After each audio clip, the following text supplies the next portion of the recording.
일면에 고다이라가 이상화를 꺾은 내용이 대서특필돼 있었습니다.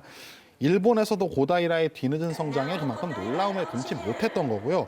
밴쿠버 올림픽 500m에서 12위, 소치 올림픽에선 5위에 그쳤던 고다이라가 지금은 연일 이상화와의 대결뿐만이 아니라 전체 대회에서 1위를 놓치지 않으면서 강자의 위상을 지키고 있는데요. 공교롭게도 라이벌 국가인 한국과 일본의 싸움이라 그 관심이 더 커지고 있는 거죠. 근데 지금 들어본 대로 지난 두 번의 올림픽에서는 이상화 선수의 적수가 되지 못했었는데 어떻게 이렇게 라이벌로 급부상을 하게 됐을까요? 참 이 선수의 노력 그리고 그 배우려는 의지 이런 걸 보면 정말 대단하다는 말밖에 나오지가 않는데요. 은퇴를 생각할 나이예요. 28살이면 그 순발력과 민첩성이 조금씩 떨어지면서 스피드 스케이팅 선수로선 이제 기량이 쇠퇴하는 나이에 속합니다. 그럼에도 스케이트 강국의 네덜란드로 유학을 떠났어요. 네덜란드는 아예 길이 얼어 있어서 스케이트를 타고 출퇴근을 할 정도로 굉장히 스케이트가 발달된 나라인데 자비로 그 2년간의 유학 생활을 통해서 굉장히 기량이 늘어서 왔습니다. 뭐 나가노 동계올림픽 2관왕, 토리노 동계올림픽 1000m 금메달을 따냈던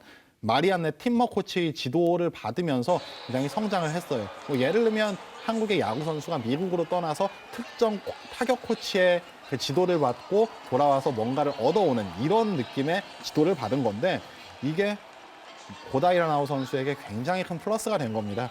그 팀머 코치는 고다이라에게 성난 고양이가 상대를 위협할 때처럼 등을 세우고 달리라는 조언을 했어요. 고양이는 또 일본에서 굉장히 상징적인 동물이잖아요. 네. 그러면서 고다이라의 이 고양이 주법 이게 굉장히 화제가 됐었는데 그 이후에 고다이라는 2014-2015 월드컵 시리즈 500m에서 이상화를 제치고 처음 1등을 했습니다. 이때가 일본에서 대서특필됐을 때고 그 계속해서 고다이라는 1위와 2위를 놓치지 않았는데요. 지금까지 고다이라 선수는 어떻게 500m에서 강자로 군림했냐면 타고난 스타트, 정말 남들에게 절대 뒤지지 않는 초반 100m, 제로 100이라고 하죠. 스타트에서 100m까지의 거리가 굉장히 빠릅니다. 그리고 400m 곡선 주간에서도 마찰을 최소화하는 주행을 해요.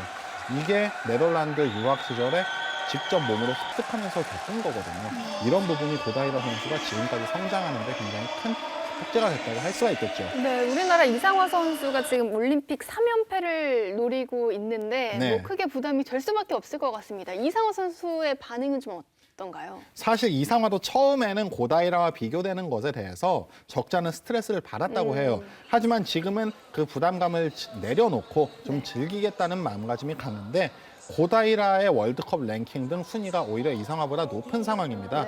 그렇기 때문에 자기가 이상화 선수가 도전자라는 생각으로 경기에 임한다는 거죠. 그런 멘탈적인 부분은 이상화가 왜 오랫동안 강자로 군림했는지 알 수 있게 해주는 대목입니다. 그렇다면 이 불꽃 튀는 대결 언제 펼쳐집니까? 이 대결은요. 이상화는 500m와 1000m, 고다이라는 500m와 1000m, 1500m까지 세 종목에 출전하는데요. 그중에서 하이라이트는 바로 도레이 주종목인 500m입니다. 피할 수 없는 승부가 벌어질 전망인데 강릉 스피드 스케이팅 센터에서 2월 18일에 만나보실 수 있습니다. 1000m는 2월 14일에 같은 장소에서 열리는데요. 그 지금 말씀드렸던 500m 종목이 둘의 스피드와 아름다운 질주를 확인할 수 있는 기회가 되지 않을까 싶어요. 네, 멋진 대결을 기대해 보겠습니다. 하늘에 두 개의 태양